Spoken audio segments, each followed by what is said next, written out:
What's up, my EOs? It's that time of the year again. It's time for the Jupiter's Towers of Hell Without Taking Damage, Part 3. Yay! This time with a twist, because today we're going to be taking a look at the Spatial System. Because, well, I expected Garden of 𝗬𝗀 to not come out before this video, but it came out a while ago now, and then there's a lot of people telling me to make a video about it. Basically, we're doing the Spatial System. I don't care what you say. Anyway, now I'll let the other guy explain what happened last time. It's been a while, and I forgot lol. This is the third episode of my 𝗬𝗀 Without Taking Damage series, so if you haven't watched the first two parts, well, you aren't missing out on too much since this is a Spatial System, but I still recommend you check those two out. Last time we left off with barely enough towers to access Ring 5, but the main reason behind that was just me being dumb and missing towers again.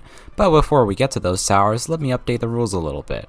First off, and I can't believe I have to say this, the Christmas decoration launcher, force field orb, and any other item that allows you to cheese kill bricks such as boost items are banned from the challenge. If you use these items, it's the same as VMing a tower. Also, what would be the point of the challenge if I could use these items? It defeats the whole purpose.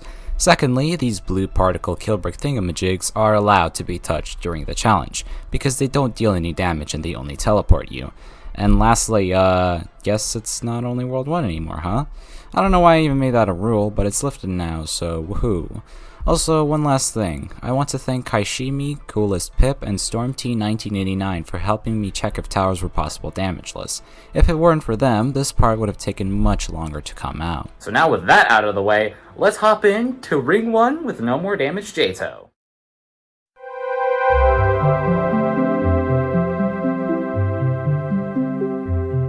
So I made a couple of mistakes, some larger than others, and yeah, there are still some towers from episode 1 that I have missed.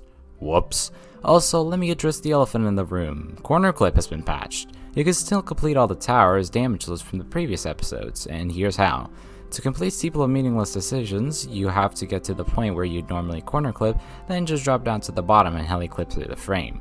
Then walk to where the dropper to the challenge roughly is, heli clip in, and then do what you had to do in episode 2. To complete Tower of Big Hole, instead of glitch wrapping here, you can actually do a more consistent strat to get past this part. You could just heli lag high jump up, since this wall is only 12 studs high. Oh yeah, also, you can complete the end section by just going through the middle instead of doing whatever I did. Alrighty then, that's all the towers addressed from the corner clip patch. Now we can actually talk about the missed towers. Tower of Annoyingly Simple Trials is the first tower I will take a look at. Not too long ago, 𝗏 was changed to be more beginner friendly, but what 𝗬𝗏 actually meant was that it was changed to be no damage for challenge friendly, since they finally made the speed section possible. This tower is really easy damageless now, but the 𝗏 section in the first part is outdated. Wow. But 𝗏 isn't the only tower I missed from part 1. Well, okay, technically it is the only tower since I'm talking about Steeple of Pursuit, but just let me have a nice transition. Alright, so the first 3 floors, like we established in the first episode, are easy and free and possible. But floor 4 has this kill brick walk that we can't do. So what do? Simple! Wall hop across the entire frame. Remember back when Tower of Stress was hard due to one small wall hop section? This puts both Tower of Stress and Tower of Lots of Damage to shame, since here you need to do 4 turns. And no, it's 4, not because I'm bad at math, but because you're meant to land on this truss after you wall hop practically the whole frame. But that's not where the story ends. Up next, there's a kill brick maze right after that's not that bad, but can catch you off guard. And then the outside section. To do these jumps, you have to effectively do a 10 stud wrap without touching the wall. Oh, and there's 2 of them, so you have to pull up this 10 stud wall-less wrap twice. Then once you go back inside, there's the basic kill brick jumps, and then you get to floor 5. Floor 5 has this conveyor section with kill bricks lined up along it. And considering you're probably stressed from completing floor 4, it can definitely catch you and force you to take loads of damage. But once you get past that, you effectively reach floor 6, where as long as you don't fail, there will be no more lava chasing you and no more kill bricks. So just hit the 5 buttons and go on the path to victory to complete the Steeple of Pursuit damageless. This steeple was surprisingly fun to me. I had a very good experience with it and it was cool. But now things are getting a bit chilly, since we are moving on to the Tower of Cold Hands. Last time we left off with this ladder jump, but to do it damageless you have to wrap around it and onto the back of the ladder. The jump is surprisingly easy, I don't know how I couldn't do it. The next kill bricks are on floor 8, where we have these kill brick spinners. I do these by facing forward and not using T-pose, and very carefully aligning myself next to where the wall would be. Although this section is really bad because sometimes the spinners can break, leaving you no room to go through them, forcing you to restart. If you thought that section was unfair, let me introduce you to floor 9. There's only one final challenge that awaits you, and it's this. Now you might be wondering, Scouthex, what dark magic are you gonna do now to beat this part? A 𝗬𝗨 𝗨𝘀𝗀𝗃 high jump, of course. Wait, what's that, you might be asking? Basically, it works similarly to the sideways 𝗨𝗨𝗃 high jump in the sense that you need helicopter powers. To perform a 𝗬𝗨 𝗨𝗨𝗃 high jump, you have to turn your character sideways, turn your camera 90 degrees so it would look like this, and then start holding down the jump button. Then you want to start holding down a movement key, and once you hit the ground, hold space and freeze your Roblox client, which you can do in the Windows and apparently Apple version of Roblox. Then with some random numbers on your side, you can do this complicated lag high jump. Now doing this jump is no easy task, as if you make one mistake, it's all the way down to floor 1. It's super punishing. And even if you pull it off, sometimes you go 1 pixel too far and your head touches the kill brick, making you take damage. But nonetheless, after like 4 hours of attempts, I finally did it. Oh my god! Oh my god! No way! After that, it's smooth sailing to the wind pad, and as long as you don't fall off due to stupid reasons, you can complete the Tower of Cold Hands. What a nightmare, dude. If you thought TOSP was bad, then man is this a treat. Please never try to do this tower. Well anyway, time to warm up, since we will now be hugging walls.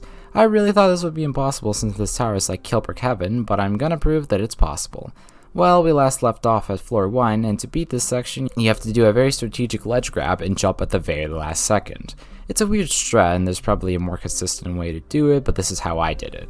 Then floor 2. There are 3 sections that you need to worry about, the first being this kill brick wall. To pass this section, you just need to equip T-pose and align yourself with the wall. When jumping, make sure you're on the edge. On the final jump, jump backwards. Then almost right afterward is this monstrosity. This puts Tower of Anger's maze to shame, but how do you even beat this part? Firstly, you have to use alignment keys, equip T-pose, and jump on the second stud to be in the middle left on the platform. Then you want to jump left, unequip T-pose, and move forward toward the 1 stud. Then you want to turn roughly 10 to 20 degrees to the right and just walk to the middle of the 3rd platform with T-pose. And then from the 3rd platform, jump to safety. Okay, yeah, that was a bit complicated, but there's still one more funny jump on floor 2. You want to align yourself backward with this corner here and make sure half of your body is sticking out. Then you want to jump and turn left. And boom, that's floor 2 done. At the start of floor 3, stay further from the wall. I know what the tower name is, but the walls in this tower are your enemy in this challenge. Then be careful climbing this truss, as at the top there is a kill brick net. After that truss, there is an easy kill brick net section that shouldn't give you any trouble.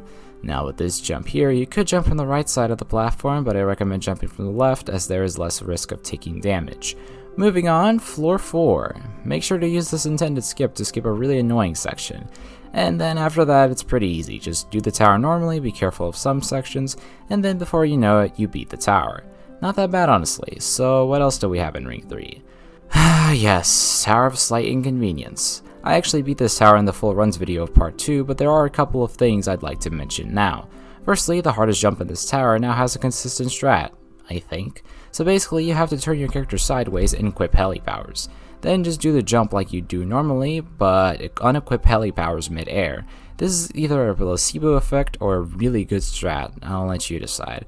And that's about it. Put the attempt number and challenge difficulty thing on screen now, Mr. Editor Man. Alright, time for the big stuff. Do you guys know Citadel of Heights and Depths? What if I told you that you could complete this citadel without taking damage? Hey, why are you laughing? Here, I'll show you. Alright, the first 3 floors can mostly be skipped by using what I think is an intentional skip here. It only skips one hard part on floor 3, but who cares, lol. Floors 4 and 5 are basically break floors, and actually I won't be talking about any of the break floors because, you know, I'll just mention that they are break floors. Floor 6, or the first basement, or that one purple floor after the box button, is when things get interesting. The first 2 kill breaks should be straightforward, although this dropper section is the first hard section. Now for this dropper, I wouldn't recommend T-pose. You can't move too early, otherwise you'll take damage. Just go to the corresponding corners and places you have to go to. Up next is this spinner. Once you pass the first kill break, you want to move toward the wall. Also, these jumps here look totally innocent, but I lost one of my runs here. Use T-pose to avoid that. Then there's nothing interesting until you press the box button. Then you have this wedge kill brick spinner section. I personally jump from the leftmost point to the rightmost point on the first 2 jumps, and then move accordingly to the positions for the other 2 kill bricks. And then there aren't any kill bricks until floor 8. Floor 8 has the infamous middle finger to Scouthex, and even if it was possible, who in their right minds would want to try without taking damage? But someone from the dev team decided to make this part possible, so thank you to Anonymous, very pog. By the way, you don't need to be as careful as I am, this part is actually fairly easy. Alright, floor 10 is the next floor with kill bricks, and it's a tough one. Already we have this weird beat block section. You just have to time it well with the spinner in front of you. Then carefully maneuver these kill bricks twice, because you have to hit this button, and go back and you pass one of the easiest kill brick sections on this floor. Then we have some weird KB net sections that are for some reason not the checkpoint bricks, and then we get to the outside. Over here there isn't directly a kill brick, but there is a kill brick behind this wall, and if you're stupid you can take damage. So use alignment keys and go to the edge of this platform, then turn your camera 90 degrees to the right and jump without shift lock. Well, until you reach the platform which you're meant to climb on. And the final kill brick section, which in my opinion is the hardest, is this weird kill brick spinner. I do this section without T-pose, facing forward and walking very carefully along the wider part of the kill brick spinner. And that's floor 10. Up next, floor 11. Now for this section you want to take the path of the orange key, and then instead of getting in, you want to perform a lag clip and go through this wall. This will skip almost the entire floor, and it's necessary because the red and yellow keys are impossible to get without taking damage unless you take this skip. After floor 11, you get a small break. Floors 12 and 13 are basically free, and floors 14 and 15 can and should be skipped. Oh, and speaking about skipping floors 14 and 15, how do you skip them? Well, you have to take the normal path, and instead of going to the forced damage section, jump to this gap in the frame and get in the climbing position in between these 2 parts. Then flick up, wall hop, and land on the part above. Then just jump to floor 15B and boom, you just skip the 2 longest floors of the Citadel just like that. Alrighty then, floor 16 is next on the chopping block, and it's when the kill bricks come back to bite. For the first section, use T-pose and walk along the wall to avoid that cheeky bottom kill brick. Then for the spinner section, just do it normally. I don't know, there's no real strat to it. Then let's get past these really easy kill bricks in 𝗬𝗎 and talk about this jump. Now there's a lot of ways you could do this jump, but I do it with T-pose and I jump as early as I can, because even if I do fail the jump, at least I don't take damage and lose all my progress. Oh yeah, and finally this kill brick is real, don't be fooled. And finally, floor 17. Annoyingly, one of the hardest, if not the hardest floor of the tower. For this first section, use the same strategy as floor 16. Then we have a few kill brick spinners, and yes, these are real, do not touch them. They're actually not hard, but take your time if necessary. Then we get to the final outside. This is it, the final stretch. Don't fail now. I'm saying that as if I didn't fail this outside like 5 times. Seriously though, it kinda sucks to fall here. Okay, so the first kill brick section is these spinners. You can technically skip them, but honestly, I don't know how. And if you're on the same boat as me, then you can go to the very edge here, and I mean very edge. If you're even a bit too close, you'll take damage. Then you have to use alignment keys to align yourself and T-pose to squeeze through this tiny space that doesn't deal damage. Doing it normally is much harder, so just do this. Going back though, you have a time limit to align yourself and go back, which has been the cause of some runs ending. If you complete that, the nightmare isn't over yet. There's this weird spinner section. The kill brick on the bottom is a real kill brick, so make sure to jump over it, preferably earlier than you may want to. Alright, now for this kill brick spinner. I would highly recommend wrapping around this section, as it's much better than the alternative. Wait for the kill brick to go down and then jump. Make sure to treat this like a 1.5 stat stick out or something. And then rush this final kill brick jump because of this pusher, and after you take this zip line, unless you fall, there are no more kill bricks that can damage you. You should still be aware though that if you fall, you have to do the outside again. But if you push through and climb that final ladder and do the final jump, you will complete the Citadel of Heights and Depths without taking damage. I'll be honest, there were many people telling me it wasn't doable, some people telling me it's doable and that I should keep pushing. And there was even a dude who didn't believe me so much that he literally said he'd make an ASMR cover of the Pokemon song if I beat it. I wanna be the very best, but no one ever was. But well, I did it. I beat the first Citadel and the 𝗬𝗎 without taking damage series. Well, time for something easier. Tower of Elysium. Most of this tower is pretty boring, like we have this boring section at floor 2, and now you can't use the skip at 4 to skip the puzzle, but what else? Well, the real challenge begins at floor 9. Now we last left off with this impossible section, but you can actually skip it. If you go back a bit, there's a conveyor above you at this section. Here you have to perform a 2-stud head hitter stick out, or alternatively, you could do a 12-stud jump. Then there's this Kilbrick spinner and a mirror section. Now let me tell you a little secret. I'm horrible at these mirror sections, and with the Kilbrick spinner in the way, it's hard to focus on both of them at the same time. But anyway, once you get past that, there's one more section at floor 10. Now you could do this section very tediously and go through every jump, or alternatively, you could just skip this section entirely and just do a couple 12-stud jumps. Huh, strange. This tower really likes alternate paths. Man, they should make a tower out of that. After that, you just have to do this puzzle, climb up the Trust to Victory, and touch the win pad. Easy enough, honestly. I somehow missed the skip while checking through the towers. That was a bit of a dum-dum moment. And last but certainly least, Tower of Corrupted Nightmares and Citadel of Wacky Nostalgia. Look, this section is already long enough, and I really don't want to do these towers because they're like super hard and might not be possible. So I'm gonna skip over them for now and come back to them if necessary. And now it's finally time to move on to the main part of this video. Yeah, it really took that long to cover all the missed towers, but the techniques get really complicated from now on, so yeah. Well, anyway, Zone 1 time!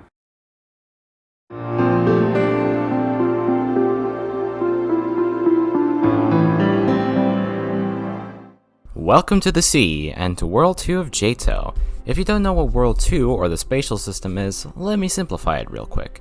Basically, Juke's Towers of Hell has 2 worlds. In the first 2 episodes I covered World 1, or the Great Inferno, but there's a different world with different progression.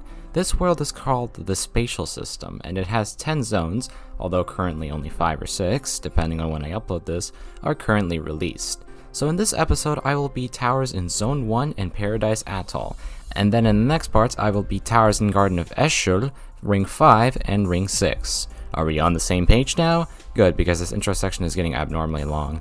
So let's start a new EToH adventure with Tower of Another Beginning.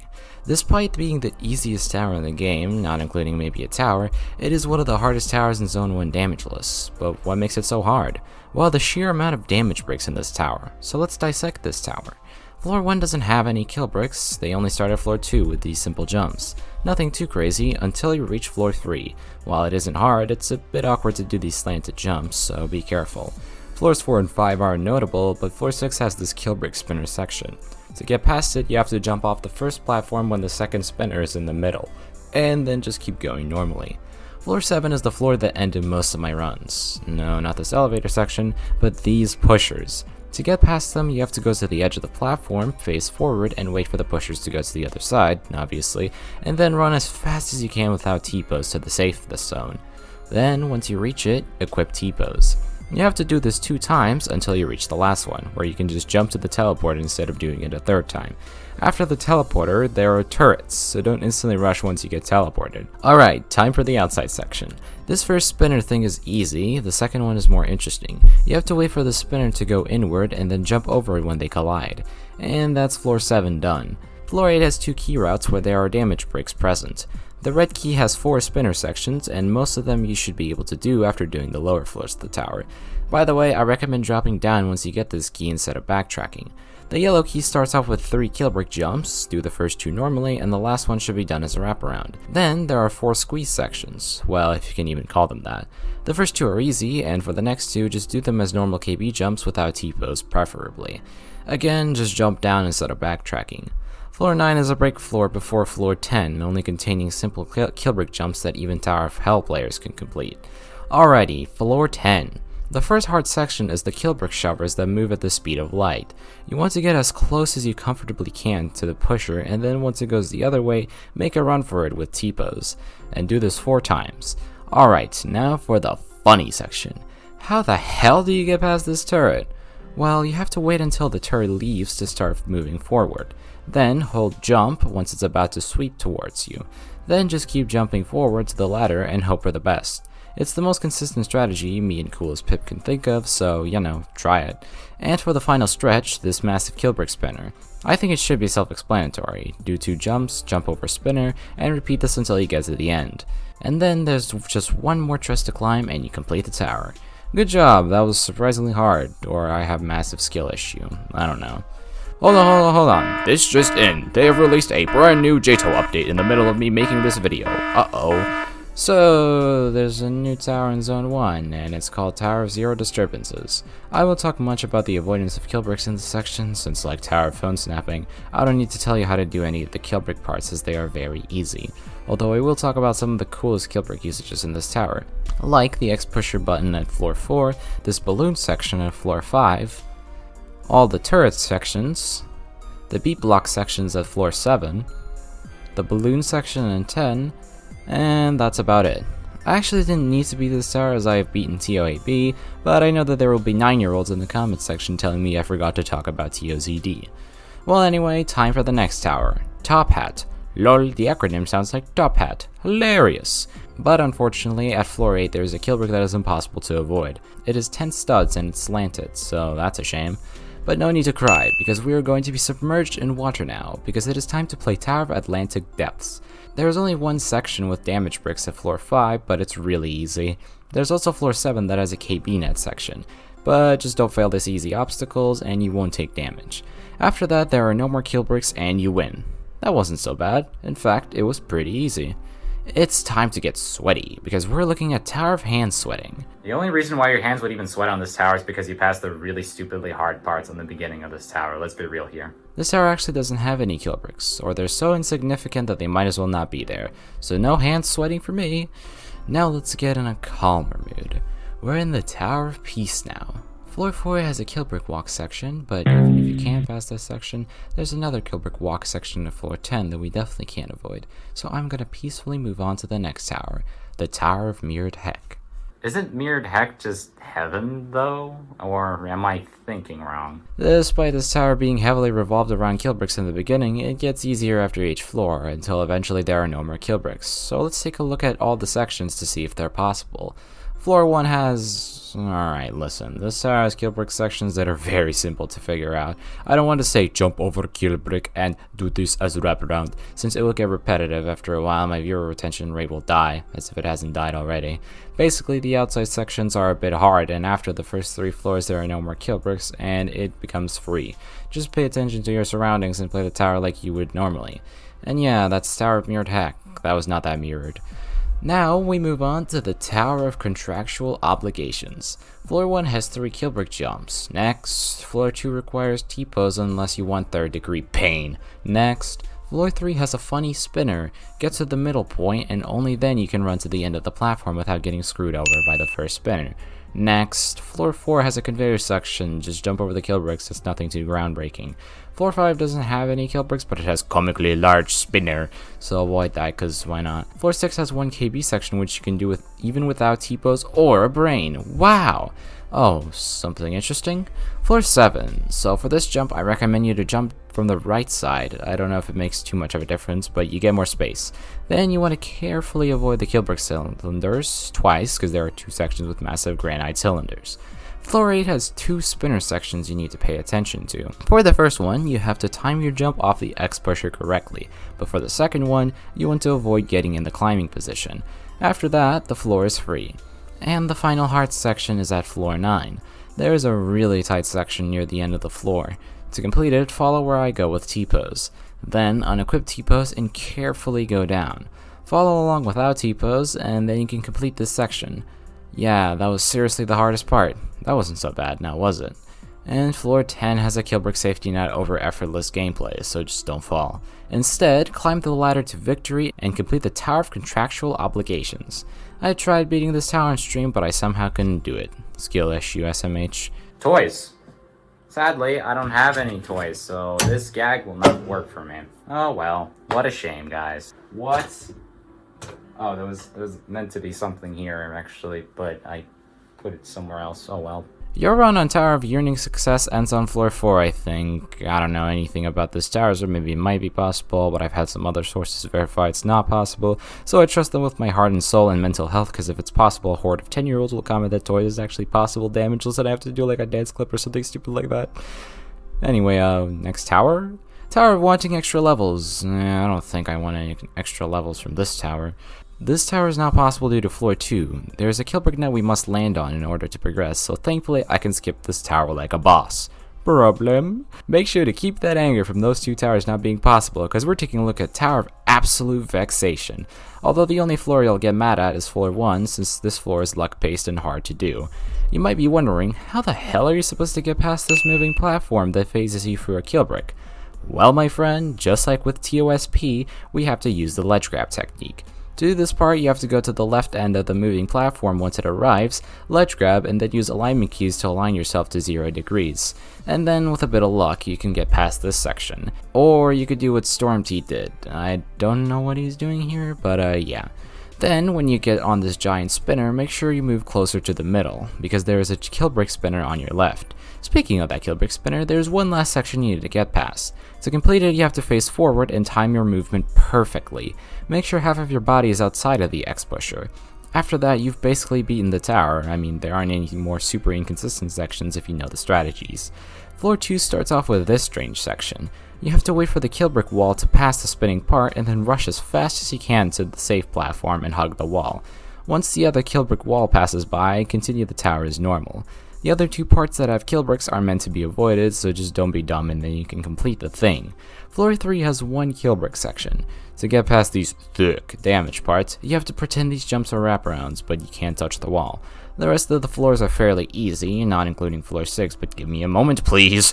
Floor 4 has a simple spinner section, floor 5 has some bouncy balls that you can do as wraparounds, and a KB safety net where you just have to not mess up. But floor 6 still gives one last challenge. To get past the first pusher section, you should use the same strat as TOAB. For the second pusher section, you have to use T-pose and put half of your body off the platform, and then just walk with shift lock. It sounds complicated, but you can just look at the background footage for visual aid. And then after that, there are no more kill bricks, meaning we can't get mad at some granite textured parts making us lose health. No joke, about 95% of my attempts didn't get past floor 1. Legit, the second time I completed this floor, I beat the whole tower. Oh guys, look, it's Tower of Ultimately Terrible! I have never stepped foot in this tower, so this is genuinely my first time here. Okay, so it turns out I was wrong with this section, and actually floor 6 is impossible because of this force damage section. Okay, bye. Thank gosh, I really didn't want to play this tower. No offense to Paramox. It's time to speedrun the psychologically unsafe towers. If you are new to the series, in this section I speedrun the psychologically unsafe towers that are now possible, since most of them are, well, obviously impossible. Anyways, Tower of Extreme Dystopia. On floor 2 there's a spinning ball that we can't get past. Next, Tower of Really Nasty Ideas is possible up until floor 3, where there is a kill brick cylinder we need to walk on to progress. Next, Tower of 𝗧+, aka funny name Puzzle Tower, is not possible due to floor 4, and no, I didn't miss this floor 2 section, don't worry. Time to get even faster since we're in the Citadel of Peril.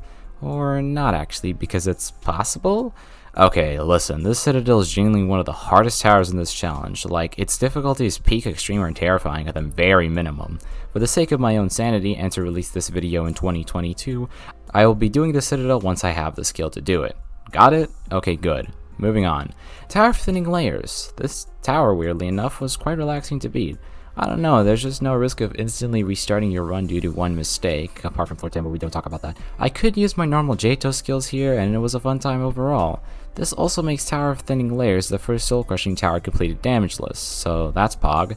I don't know why people hype this up to be one of the hardest towers in this challenge. That might be because I put this tower in the center of the thumbnail. Oops. And that's everything in Zone 1 analyzed, covered, and completed. Well, whatever was possible. 8 out of the 16 towers are possible without taking damage, so about 50% of the towers here. But I actually only completed 7 because one of them, is very painful and treacherous. I could easily go to Zone 2 now, but like with Part 1, I will check out this zone's subrealm, Paradise Atoll.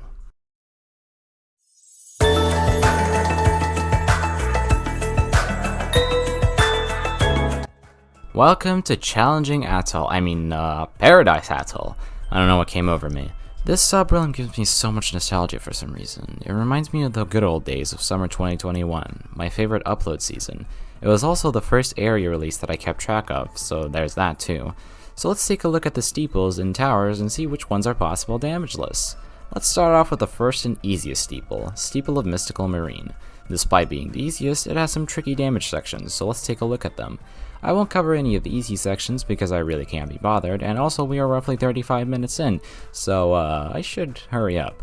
Floor 1. This jump here shouldn't be done as a wraparound, and instead you should just jump over it normally. Floor 2 has a weird conveyor section. To get past it, jump on the conveyor, and once it starts moving down, jump. Once you jump over, rush to the end of the conveyor and jump off. Then carefully navigate the Killbrick sphere, and you can get one of the blue buttons. Floor 3 has this section with a turret that's shooting Killbricks. You have to take your time here, otherwise you will take damage and lose your sanity. The same goes for the spinner section right after. Floor 4 has a section where I'd recommend jumping off after you are done with the button, as it's much easier to jump off rather than backtrack. This floor also has some interesting granite texture bricks that make you take damage sections, so be careful, lol. Floor 5 doesn't have any kill bricks, and once you do the 2 buttons, you can complete the Steeple of Mystical Marine with no more worries.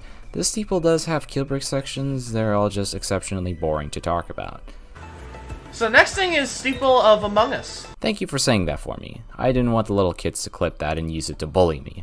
Ignoring that, it's the Steeple of Abyssal 𝗦�ឍ. I had a very negative experience with this steeple while playing it normally, so let's see if it'll be any better damageless. Spoiler alert, it's not. Floor 1 doesn't have any kill bricks, so that's nice, but Floor 2 on the other hand, yeah. Floor 2 starts off with a moving platform section. Just stay in the middle or whatever, you should be able to figure it out. The next section is a bit luck-based though.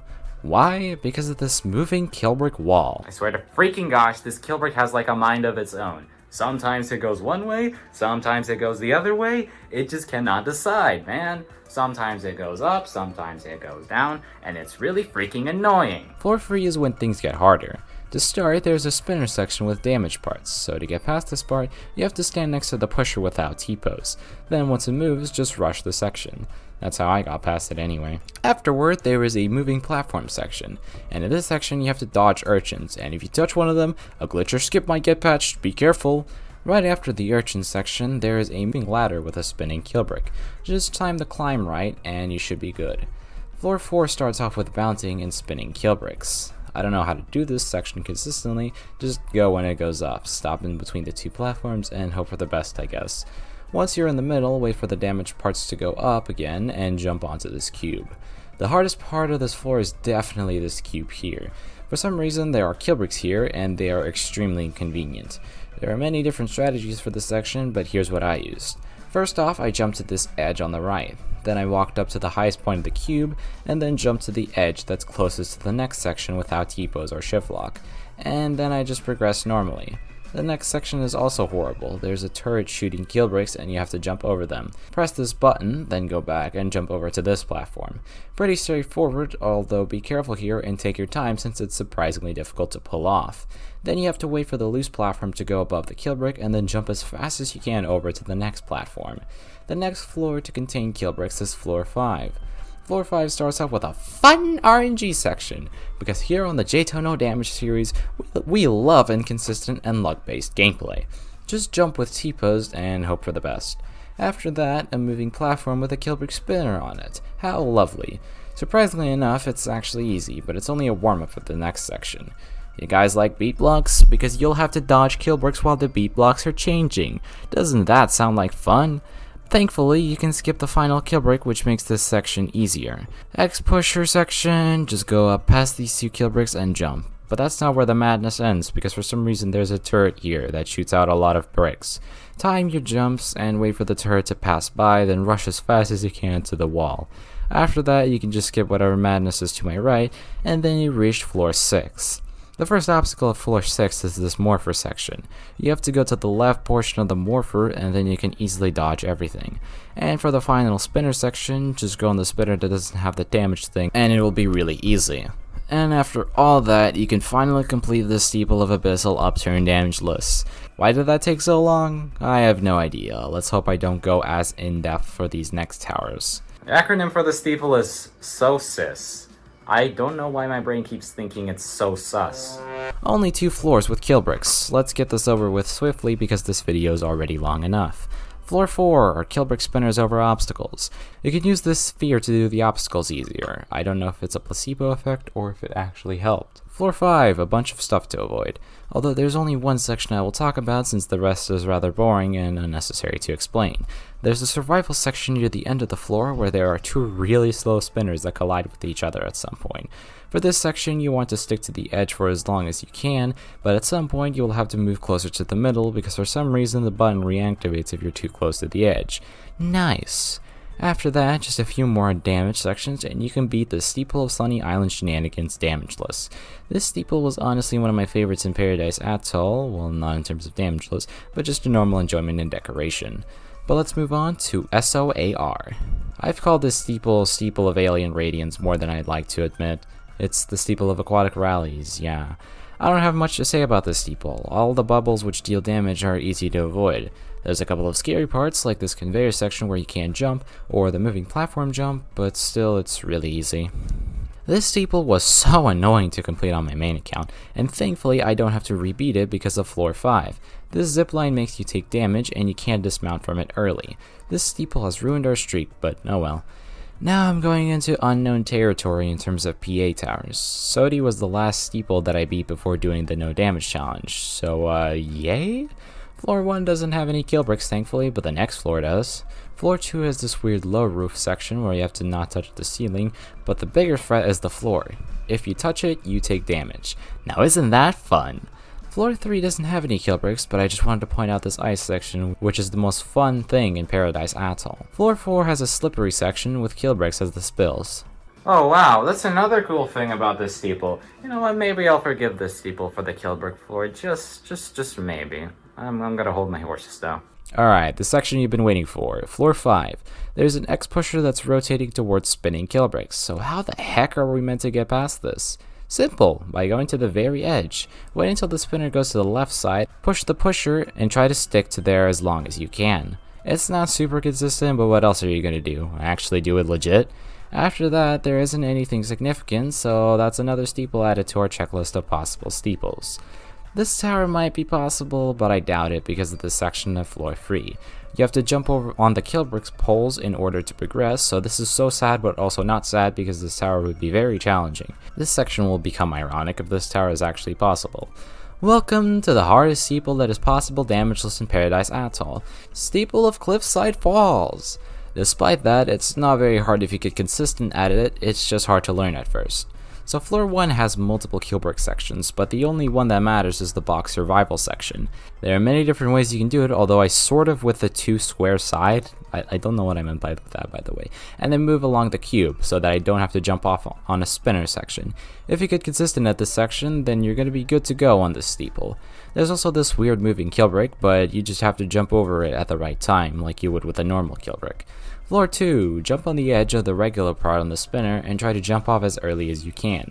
Then for the next spinner section, you can do it however you want, it's pretty easy. However, I wait for the specific kill brick pattern to pass by and then jump, so I can skip it. Floor 3 is where the cheeses really help out. The first part you can cheese is this weird spinner. By going on the edge, it makes it much easier and so much less annoying, so just do that.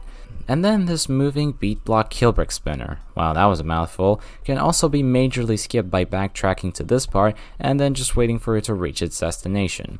And for the final skip, once you hit the button, you could just hug the wall with T-pose to guarantee not taking damage. There's only one part you can't cheese, which is this strange slanted section. To complete it, you have to jump to 2 specific locations. To perform the jump, you want to hold down S, jump, and then hold W, while at the same time turning off T-pose. If it wasn't for these skips, this would be one of the hardest floors in this steeple. Floor 4 only has one annoying section. This net here makes you take damage for whatever reason, so don't fall here. If you're bad at the game, you can just skip this section with a wall-less heli-like high jump, but I'd only use it as a recovery skip. Does this count as floor 5? I don't know, some of these floors are very hard to tell apart. Basically, there's one final spinner section that you have to do and it's pretty difficult. Just remember to not perform jumps when this specific kill brick passes by or else you'll take damage. And after this, there are no more damage bricks and you can safely complete the tower. And no, this thing here doesn't deal damage, but even if it does, it's really easy to pass. I beat this steeple last because of how annoying it was. This steeple took me way longer than it should have. Pro tip, don't play EToH if you didn't sleep well the night before. Trust me, it's not worth it. Steeple of Upright Cliffs, yeah, woohoo, what does it contain? No damage bricks pop up until floor 3, which has bouncy umbrellas that bounce you up to the kill brick ceiling, which is a big no-no. You can just wrap around them, which is what I did. Early onto floor 4, there is this moving kill brick that doesn't show up 90% of the time, but you should still look out just in case. It should be pretty obvious when it's there, but you know, pay attention. There's also a weird spinner on a slow speed section, but it's easily avoidable. Floor 5 is where things get annoying. How fitting. The final floor is the hardest. That's so fun. Tower devs really like putting their hardest kill brick sections either at the very start of the tower, like with Tower of Rage and Tower of Absolute Vexation, or like with this steeple, putting it at the very end for some reason. Which do you think is better? Killbrick spinner on truss. Probably caught me more times than I'd like to admit. And this weird spinner section where one of the spinners has a killbrick. Probably made me panic a bit too much at first. It's really easy, just jump on the edge, it's not that hard. And after that, you're a few easy obstacles away from victory. GG, that was surprisingly intense. Tower of Traversing the Tropics. I always say Tower of Traversing through the Tropics for some reason though. At floor 4, there is a truss that makes you take damage for no apparent reason, I don't know why. Up next, Steeple of Underlying Breezes. This steeple has a few kill brick sections, but they hit hard, man. Mostly because I'm bad. Floor 2 has a moving platform with a kill brick spinner at the start. This section isn't actually that hard, but keep in mind that when jumping over the spinner, you only have to press space, no need to hold down any other key. There's also a survival section, which unlike Steeple of Cliffside Falls, is very easy. Floor 5 is the last floor with a kill brick. There's a spinner at the worst section of the steeple, and it's why I have more than 2 attempts. So to beat it, you have to wait for the 2 spinners to get in a good position. Then you want to stick to the edge, and then just jump onto the safe platform. Oh, and let's hope you don't get jump scared by the balls on this floor. That totally didn't happen to me. And that's it, just don't fall and you beat the steeple. That was an easy intense point that I will gladly take. Steeple of Dusty Dunes literally has a floor that kills you over time. That's all I have to say. This is the last mini tower that I will cover in this series, unless future rings or zones add a mini tower. Let's hope that happens.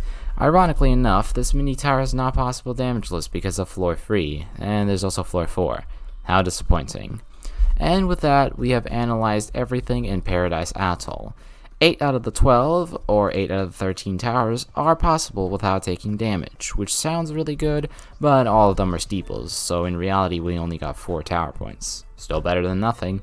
And well, that's everything I will be taking a look at today. Despite covering less towers in this video in total, I guess they were just more interesting. And it helps that I did ramble in some sections. Oops. So that's the spatial system for you. The next episode is going to cover Garden of Eshel, Ring 5, and Ring 6, and hopefully people will stop commenting that GOE is out. If it's a 𝗬𝗀 update, 99 times out of 100 I'll know that it's out, so you don't need to waste your time and energy. If I missed any towers, then make sure to check the pinned comment before telling me about it. Oh, and there you'll also find the full runs. But before we end this video off, let's talk about Part 4's release date.